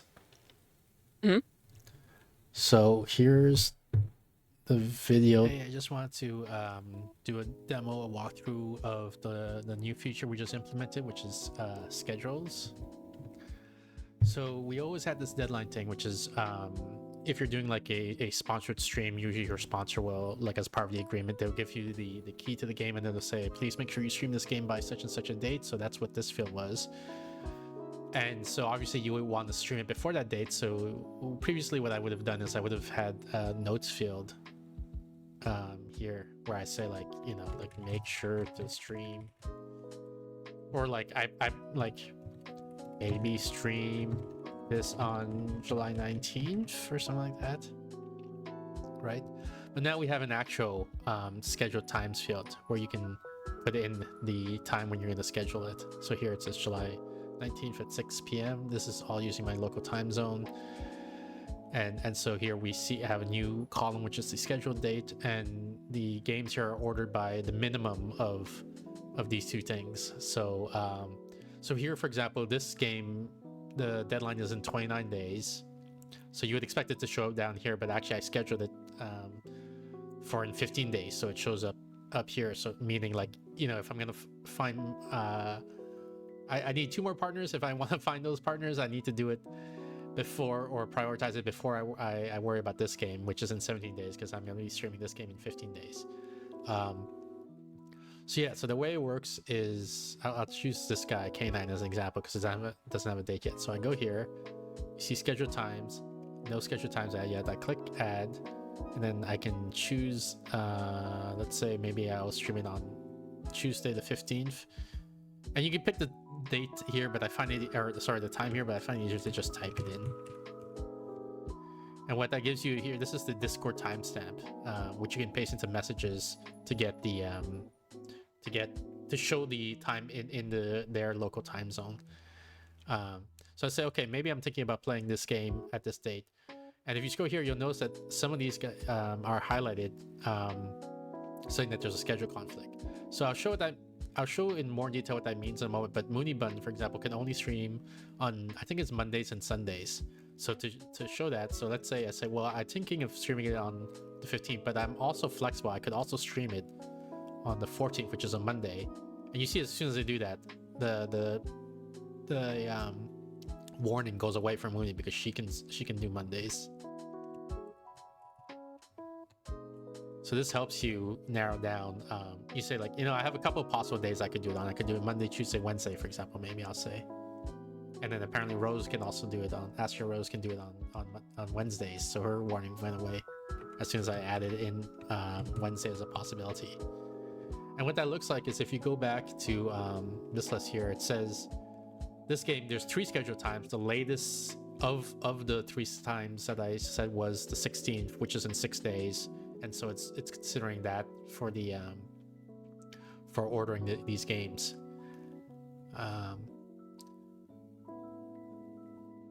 So let me get rid of this for now. But let me talk about. Oh yeah, and if you don't put any time scheduled, then there's no warnings because you have no information about when it's scheduled. But so how does that work? So if you go to the partner here, you can see here there's this schedule here, and it says Monday or Sunday basically. And this is like a quote unquote smart programming language. So you see here, these are some example things you can write, like not Friday, after 9 p.m, weekends only, and they'll understand all this. So I'll say this is what you type, and then this is how you confirm that the software understood what you said, because you can actually write anything you want here, like busy during the summer or something like that. I don't know. You write whatever you want, and then here it's basically saying it doesn't understand what this means, which is fine. You can still leave it like that. It's just that it won't be able to help you with the scheduling, right? Like it'll never show that Moonybun has a conflict here. If you type it in the format that it understands, so I say like Monday, so it says, okay, I understand you mean Monday, or you type it like this, Monday. There's a couple of different ways of doing it. Say Moonybun is free on Mondays and Sundays, for example. So then it says, okay, this is what I understand you to be saying. I think you're saying she's available Mondays and Sundays. I have someone else. Where's Bunny? Bunny Celeste is only available after 9 p.m, for example. So that's another syntax you can use. So then whenever I schedule a game, here, for example, this one I schedule at 6 p.m. So yeah, so Bunny can't make that one because she's only free after 9 p.m. So that's basically it. That's a new feature. Pretty proud of it because it seems pretty advanced to me. I don't know. It seems a little mind blowing that the software can figure all this out. But yeah, that's the feature. So thanks again, everyone. Hopefully you find this useful for. Okay. Anyway, so yeah, so that's a new feature that we just launched yesterday, today. I don't remember. Today, 11 hours ago, we just launched it. Cool. And to me, like this is a difficult to do feature. You type in more or less natural language and it figures out what you mean. Like say Mondays or Sundays after 9 p.m. that sort of thing. Right. Anyway, that was LLM that wrote that. I didn't write that. Mm-hmm. An LLM wrote that, and it wrote it like it didn't even need like lots of back and forth prompting. Like I wrote one prompt, yeah, and it just did the whole thing. Here's what I did. In partner detail view, that's the name of the screen. For the schedule field, help me define a domain-specific language for specifying the schedule of when someone's available. It should be able to express things like not available on Fridays, only available after 9 p.m. The language should be able to express a function which takes a data as input and returns true or false as to whether the partner is available at that time period. That was my prompt. And the way I phrased it, I thought there was going to be back and forth. So that's why I said, help me define the language, like design the language.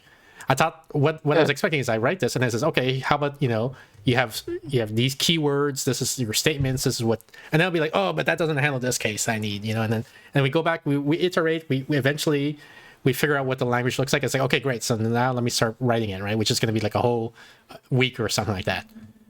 That's what I thought. But no, what happens, I'd say this, it created the language, then it wrote the parser for the language, like which is a separate set, right? Like actually understanding the language, and then it updated the UI. Let me add like all those UI elements, you know, of the warning sign that shows up, and let me, you know, the screen with the examples. Like it came up with all those examples. I didn't write any of that. It just did the whole thing. Yeah. I was like, what? Yeah, remember when they were like telling everybody to learn coding? Yeah, like this was gonna take me weeks, and like the language it came up with is better than the language I was gonna come up with. Like I had some ideas in the back of my mind, right? I was like, oh yeah, like I'm like the human user is gonna have to learn some Boolean logic because I'm gonna say like, you know, Monday and Friday, but or you know, and then there's precedents, so you got to put parentheses around them, and then, but no, like its language is so much simpler, so much easier to use. Right. And I didn't have to like lift a finger. It not only did it design the language, but it wrote the parser that understands it. Then it updated the UI and then integrated it into the software. I didn't say like make sure my program uses this language you design, right? I just said just design the language. But no, it inferred what I wanted, right? It says, oh, I'll design the language, but also I know what you're gonna do with that language. I know you're gonna put it on this screen, you know, here, like it's gonna affect these UIs. Then on this other screen, you know, which I didn't mention. I didn't say anything about the like, you know, when you go to the list of games, then there should be a warning sign that shows up that says, oh, you know, this person's gonna be busy, so you better, you know, you can. It just it figured it all out. Yeah, we're all gonna die. This is insane. Like what? Yes. Yeah. I'm so the one the Substack you haven't read yet is about this topic. Yeah. Right. I don't know. But this actually happened after I wrote the Substack, so I couldn't use this as an example. I'd use another example. Okay. Of a situation where like it blew my mind. Yeah. But this one also blew my mind. Yeah. I agree with you. This is the title of the Substack. Genes and genies, golems and gods. The AI knows exactly what you want and doesn't care. And this is an example. Like it just knew what I want. Like I didn't say update the app. I didn't say and you know we're gonna use this so that we can tell when we can schedule. No, I just said just make a language. This is, oh, you want to make it, okay? And I know it predicted. It's like, I know what you're gonna use the language for, so let me just do that for you. You know, automatically. Right. Easy, done. Updated. It better than you would have. Yeah, design a better language and then put it in and it just what the heck. Right. But then it's like, and you're a genius for doing it. And you're like... Yeah, it's a great idea. I love your feature. You're such a visionary for coming up with this feature, it'll tell me, right? Like, and then... Exactly. Yep. Oh, man. We're all gonna die pretty quickly.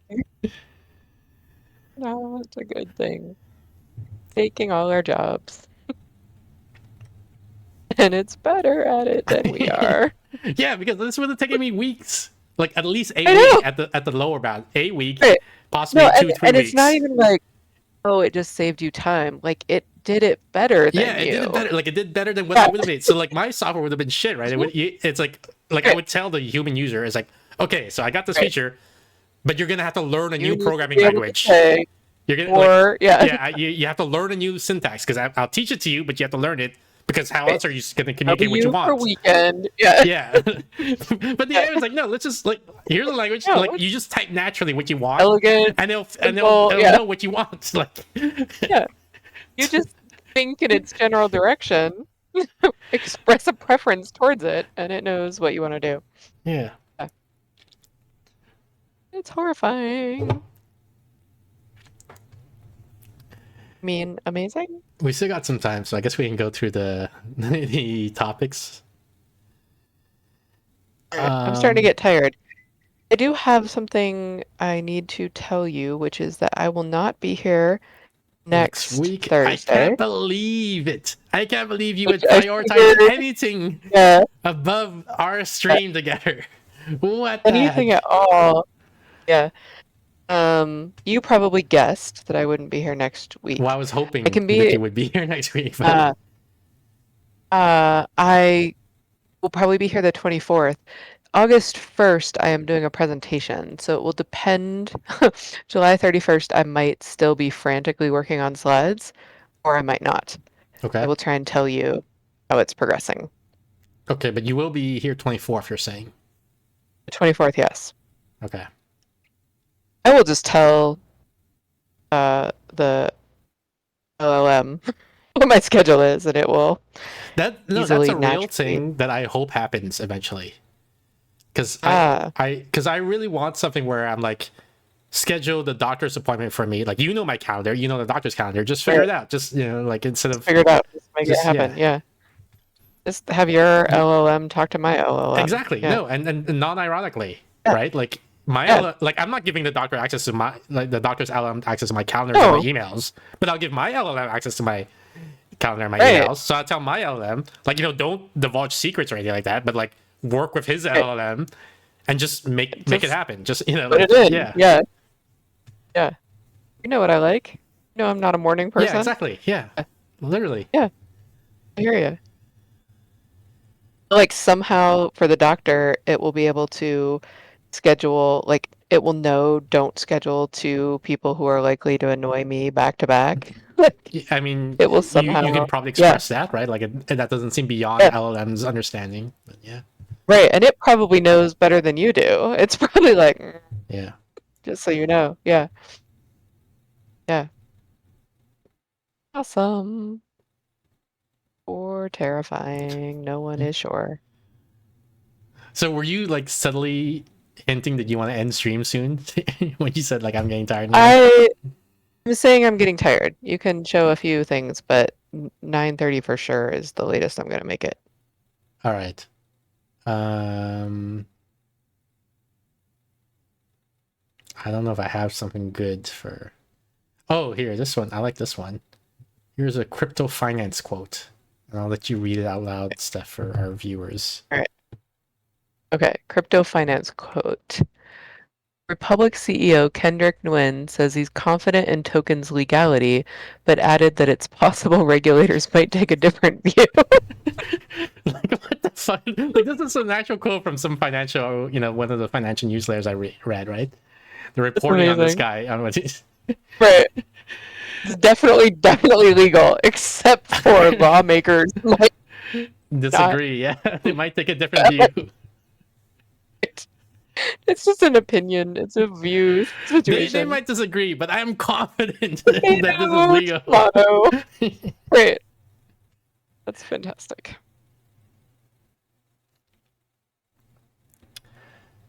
Good stuff.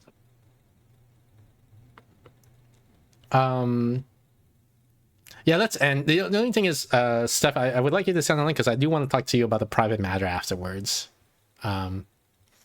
But so I'll do my cat parade and everything, and I guess I'll even hang up right for now on Discord, but then I'll call you like in 2 minutes after the cat parade ends, okay? Okay. Thank you. So let's see. I go to ending screen, interact, play. So thank you everyone for tuning in. We did just chatting and then 100 Hidden Panda Village is the name of the game. It's like 100 Hidden Panda and then colon, I guess, and then the word village. With Stephanie, the regular schedule is top left corner of the screen every Thursday, 7:30 p.m. Pacific. That's about a little under 2 hours, 1 hour, 47 minutes ago your time zone. We got the Steph's Thursday stream, where we play puzzle games, theology games, that sort of stuff with my co-host Stephanie, except not next Thursday, we're gonna skip, but the Thursday after that, so 24th, July 24th, it'll be the next Steph's stream. Then every Saturday, 6 p.m. Pacific, that's about 3 hours, 17 minutes ago your time zone, we got the solo Saturday stream where we play random games from our review queue. We got the Discord. Join the Discord for updates to the schedule and any announcements for off-schedule streams. Let's see. So today's Thursday. So tomorrow, Friday, we'll be playing. Wait, this isn't the right week. Yeah, okay. So tomorrow, Friday, we're playing Monster City with Astia Rose. Not on Twitch, but on Fansly. So if you want to see that, you gotta watch me on Fansly. And then Saturday, we'll be playing Tobacco Shop Simulator with I Am Lucifers. And then after that stream, we'll be posting the schedule for the upcoming week, so look forward to that. And I think that's it. So thanks again, everyone, for tuning in. I'll let you guys enjoy the rest of the Cap Raid while I look for something to raid. Chakra says good night, friends. Good night, Chakra. Thanks for hanging out. See you later.